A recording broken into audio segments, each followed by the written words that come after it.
BSP के कमज़ोर होने का कारण फुले साहू और अंबेडकर की विचारधारा का कम होना है। दूसरी विचारधारा का एंट्री हो जाना है, वो भी पिछड़ी जात का। अगर पिछड़ी जात की पार्टी कोई और तैयार हो जाएगी तो उनको दिक्कत होगी। उन्होंने गठबंधन करने की कोशिश कभी नहीं की, उलझाए रखने की कोशिश की। अलबत्ता उन्होंने ये जरूर कोशिश की कि इसको ख़त्म कर दिया जाए। आपको ही हम नेता बनाए तो ही हम बी टीम नहीं हैं, अगर हम बने तो हम गलत हैं। वोट लेकर के हमारा सत्ता में तो जाता है, लेकिन सत्ता में पहुंचने के बाद फिर वो सबका नहीं रह जाता, वो कुछ लोगों के लिए काम करता है। लाइन ऑर्डर कानून व्यवस्था सही नहीं है, बच्चों को रोजगार नहीं है, शिक्षा नहीं है, किसानों की हालत ख़राब है, मजदूरों की हालत ख़राब है।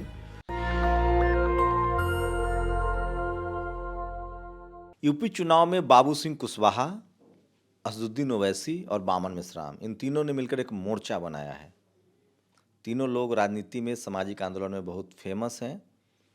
क्या होगा इसका असर, और क्या यूपी चुनाव उसी तरह से हो जाएगा जिस तरह से बिहार में हुआ था, और क्या अखिलेश यादव तेजस्वी यादव होने वाले हैं, आंकड़े से आसपास रुक जाएंगे? बिहार में ऐसा ही हुआ था। तेजस्वी यादव ने मांझी और वीआईपी उपेंद्र कुशवाहा से अपना रास्ता अलग किया, और नतीजा ये हुआ कि ओवैसी की पार्टी चुनाव लड़ी थी उपेंद्र कुशवाहा के साथ, 4 सीटें भी जीती, और तेजस्वी यादव बहुमत के आसपास आके लटक गए। क्या आप लोग भी अखिलेश यादव की हालत तेजस्वी यादव वाले करने वाले हैं, ये इसलिए आप लोगों ने गठबंधन किया है? नहीं, हम श्री अखिलेश यादव की हालत तेजस्वी जैसे नहीं करने वाले हैं। हम लोगों को हक हिस्सा दिलाने के लिए हमने भागीदारी परिवर्तन मोर्चा बनाया है, और हम सत्ता में भागीदार बनने के लिए, हिस्सा लेने के लिए और सत्ता में पहुंचने के लिए बनाया है। किसका हक अधिकार दिलवाना चाह रहे हैं? जो इस देश का वीकर सेक्शन है, पिछड़ा है, दलित है, अक़लियत है।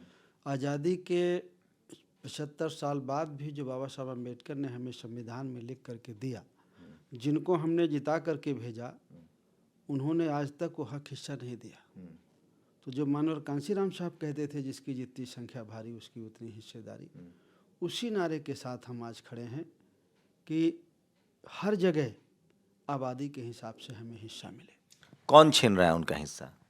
उनका हिस्सा इस देश के जो शासक वर्ग है, आज़ादी के बाद जिन लोगों को हमने वोट देकर के सत्ता में भेजा, कोई हिंदुत्व के नाम पर हमारा वोट लेता है और सत्ता में जाता है, रिजर्वेशन ख़त्म करता है, रोज़गार ख़त्म करता है, महंगाई बढ़ाता है।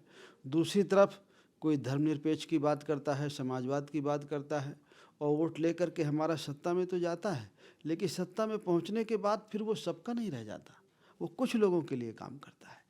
आज जैसे पिछड़ों की आबादी 52% है, और समाजवादी पार्टी को 4 बार सरकार बनाने का मौका मिला, और उस 4 बार का जब हम उनका ट्रैक रिकॉर्ड देखते हैं तो सत्ता में तो वो सब लोगों के सहयोग से गए, सब ने वोट दिया कम ज़्यादा, लेकिन सत्ता में जाने के बाद वो कुछ लोगों के मुख्यमंत्री हो जाते हैं, सब लोगों के नहीं होते।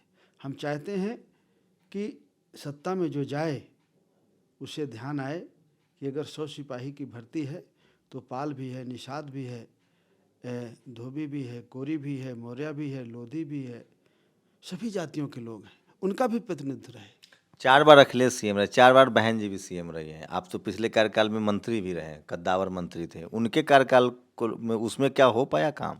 देखिए, उनके कार्यकाल में मैं इसलिए बहुत विश्लेषण नहीं करना चाहूँगा, वो बहुत विश्लेषण राजनीतिक पॉइंट ऑफ व्यू से अच्छा नहीं है, तो बहुत विश्लेषण करने की ज़रूरत नहीं है। मैं इतना विश्लेषण कर सकता हूँ कि उनके शासनकाल का मैं मिनिस्टर रहा, और मिनिस्टर रहते हुए मैं, लोग, एक गांव का आदमी कहता है कि भैया फला ने किसी को मारा, मुकदमा मेरे खिलाफ हो गया, और मैं तो उसका शिकार हुआ हूँ। तो इसलिए मैं इतना ही कहना चाहता हूँ, उस बारे में मैं नहीं बोलना चाहता हूँ। मैं वर्तमान के हालात में ये कहता हूँ कि हमने बीजेपी की सरकार को देखा है, चरम सीमा पे महंगाई, लाइन ऑर्डर कानून व्यवस्था सही नहीं है, बच्चों को रोज़गार नहीं है, शिक्षा नहीं है, किसानों की हालत ख़राब है, मजदूरों की हालत ख़राब है, और हालत ख़राब करके वो 5 किलो अनाज और जो दे रहे हैं 1 किलो सरसों का तेल, उससे कुछ होने वाला नहीं। किससे लड़ रहे हैं आप लोग? बीजेपी से लड़ रहे हैं, सपा से लड़ रहे हैं? देखिए, हम बीजेपी और सपा दोनों से लड़ रहे हैं, एक से नहीं लड़ रहे।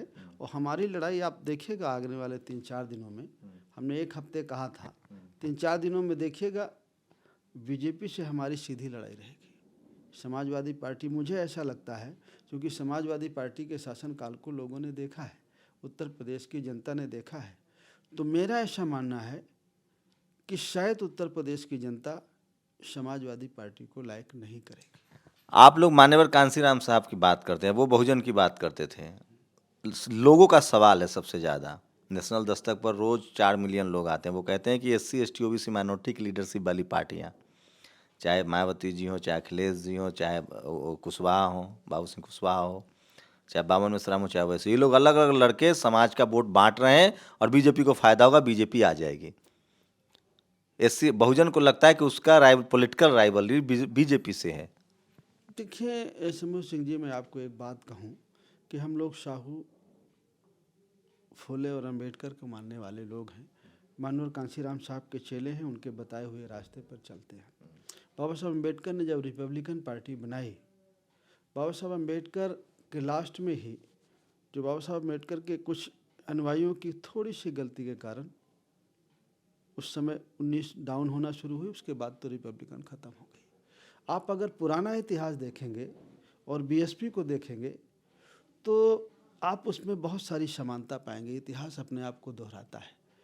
BSP के कमज़ोर होने का कारण फुले, साहू और अंबेडकर की विचारधारा का कम होना है, दूसरी विचारधारा का एंट्री हो जाना है।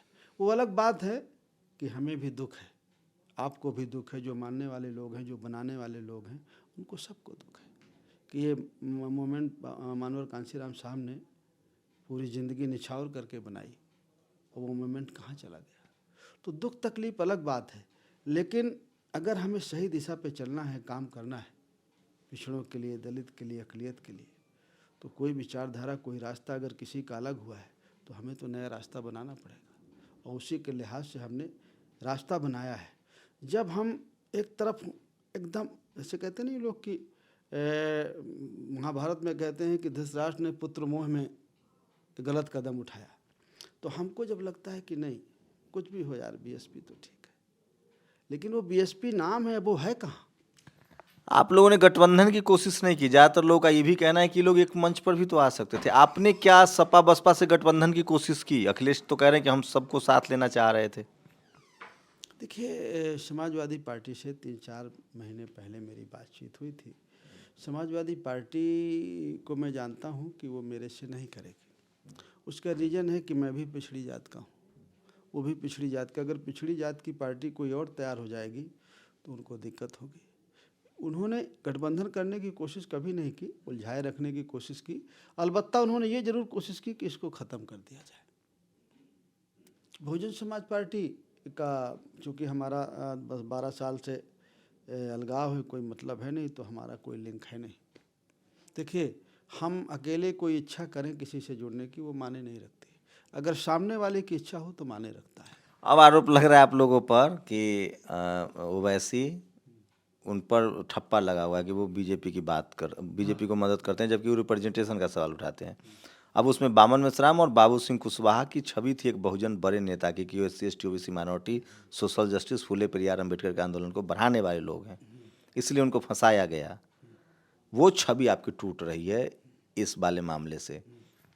किस मामले से? कि हम ओवैसी साहब हम मिल के लड़ रहे हैं। इससे बीजेपी को फायदा होगा, इसलिए कि क्योंकि समाज बीजेपी से बहुत नाराज है, SC ST OBC माइनॉरिटी। इसलिए कि हम भागीदारी की बात कर रहे हैं, इसलिए कि हम हिस्सेदारी की बात कर रहे हैं।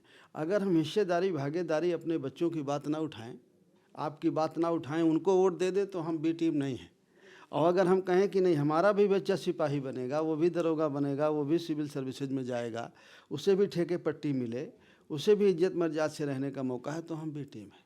अगर हम हिस्सेदारी, भागीदारी की बात करें तो B टीम है। और अगर हम सिर्फ उनको वोट दे दें बिना तो कुछ आप लोग जात के नेता बन गए हैं, बहुजन नेता नहीं रह गए। इस तरह के लोगों का कहना है कि आप लोग, पूरा बहुजन समाज जातियों में बट गया। अखिलेश यादव हो गए, कुशवाहा जी कुशवाहा हो गए, ओवैसी मुसलमान हो गए, बामन मिश्राम दलित को लेकर काम करे, तो इससे तो बहुजन समाज टूट गया ना। नहीं, बहुजन यूनिट जो मान्यवर का सपना था वो तो पूरा नहीं होगा। नहीं नहीं, हम मिल करके बहुजन समाज बनाने की कोशिश में लगे हुए हैं। ओवैसी साहब, देखिए मैं आपको बताऊं, आपने कहा कि उनके ऊपर B टीम का ठप्पा है।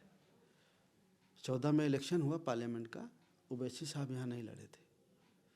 तो 73-75 सीटें जीती थी बीजेपी। समाजवादी पार्टी की सरकार थी यहाँ, तो कौन बी टीम थी। 17 में असेंबली का इलेक्शन हुआ, वो वैसी 10-20 सीटें लड़ाए होंगे, शायद लड़ाए होंगे, 330 सीट जीत गई बीजेपी। फिर कौन बी टीम था। 19 में पार्लियामेंट का इलेक्शन हुआ, वो वैसी तो नहीं लड़े। सपा बसपा का सबसे मजबूत गठबंधन, 75% मुसलमान ने वोट दिया, फिर भी बीजेपी 65 जीत गई। कौन था बी टीम। वो नहीं है, फिर भी बीजेपी जीत जाती लोग परेशान हैं बीजेपी से। बहुजन की बात करें तो SC ST OBC माइनॉरिटी परेशान है बीजेपी से, लेकिन उसकी पार्टियां दर्जनों चुनाव लड़ रही है, तो बीजेपी तो फिर आएगी। कि आप लोगों पर तो ये बात कहेंगे कि आप लोगों ने वोट का बंटवारा किया इसलिए बीजेपी आ गई। नहीं, देखिए शंभू सिंह जी, अब आप पत्रकार हैं, आप कुछ भी कह सकते हैं। आप सवाल है, आप नहीं, ठीक है, आपका सवाल, आप कुछ भी पूछ सकते हैं। मैं पब्लिक परसेप्शन अमूमन जो पब्लिक कहते हैं, पब्लिक प्रोफेशन बन जाता है, लेकिन हम भी तो पार्टी हैं, हम भी तो मोर्चा बनाए हैं। आपको ही हम नेता बनाए तो ही हम बी टीम नहीं हैं। अगर हम बने तो हम गलत हैं। चलिए कितनी सीटें आएंगी। हम पूरी मजबूती के साथ लड़ रहे हैं। देखिए, सीट का दावा तो हम कहते हैं कि हम बहुमत पर आएंगे, लेकिन इस देश प्रदेश की जो महान जनता है, जिसको आशीर्वाद दे देगी, जितना आशीर्वाद दे देगी उतना मिल जाएगा। एक बात तो तय है कि आप भागीदारी की लड़ाई लड़ रहे हैं। इस देश में लालू यादव हो या बाबू सिंह कुशवाहा हो, मायावती हो या मुलायम सिंह यादव हो, इन तमाम बहुजन नेताओं को मीडिया के द्वारा जानबूझकर बदनाम किया गया और आपके नज़रों में ही आपके नेता को चोर साबित कर दिया गया और आपने मान भी लिया। बाबू सिंह कुशवाहा भी उसी कड़ी में, जो मनुवादी मीडिया है, जो जातिवादी मीडिया है, उसके शिकार हैं। आपके नेताओं को आपके ही नज़रों में मीडिया के जरिए बदनाम किया जाता है। रही बात भागीदारी की, तो ये बात तो तय है, बहुजन आंदोलन तभी खड़ा होगा जब सबको समान अनुपात में संख्या के आधार पर रिप्रेजेंटेशन मिलेगा। और अगर SC ST OBC माइनॉरिटी के वो नेता जो अपने आप को सबसे ताकतवर समझते हैं, उनकी जिम्मेदारी बनती है कि उन तमाम बहुजन नेताओं को बराबर की भागीदारी दे, हिस्सेदारी दे, तभी बहुजन समाज बचता है। एक सवाल तो है कि 85% आबादी वाले बहुजन समाज को रिप्रेजेंटेशन के नाम पर सबको नहीं मिल रहा है और 15% सवर्ण को 100 टिकटें मिल रही है। आखिर बहुजन समाज की ताकतवर पार्टियां बीजेपी की तरह, जैसे बीजेपी 20% मुसलमान को दरकिनार कर चुनाव लड़ती है, क्या सवर्ण समाज को दरकिनार कर चुनाव लड़ने की हिम्मत उठाएगी? यही था मान्यवर कांसी राम साहब की बहुजन राजनीति, जो फिलहाल फेल होती दिख रही है। दोष आप किसी पर लगा सकते हैं, लेकिन सच ये है कि बहुजन समाज अब टुकड़ों में बट गया है और आने वाला समय न तो बाबू सिंह कुशवाहा का कुछ बिगड़ेगा, न अखिलेश यादव का, न मायावती का, न ओवैसी का।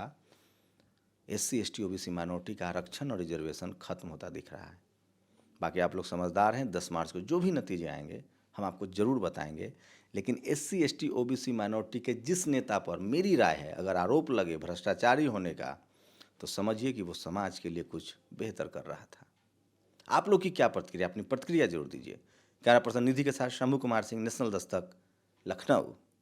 नेशनल दस्तक की आपसे गुजारिश है कि अगर इसको बचाना चाहते हैं तो नेशनल दस्तक को सब्सक्राइब करने के लिए रेड कलर के सब्सक्राइब बटन को दबाएं, फिर बेल आइकन की घंटी दबाएं। नेशनल दस्तक को बचाने के लिए बहुत जरूरी है कि हर खबर को शेयर करें, लाइक करें, कमेंट जरूर करें।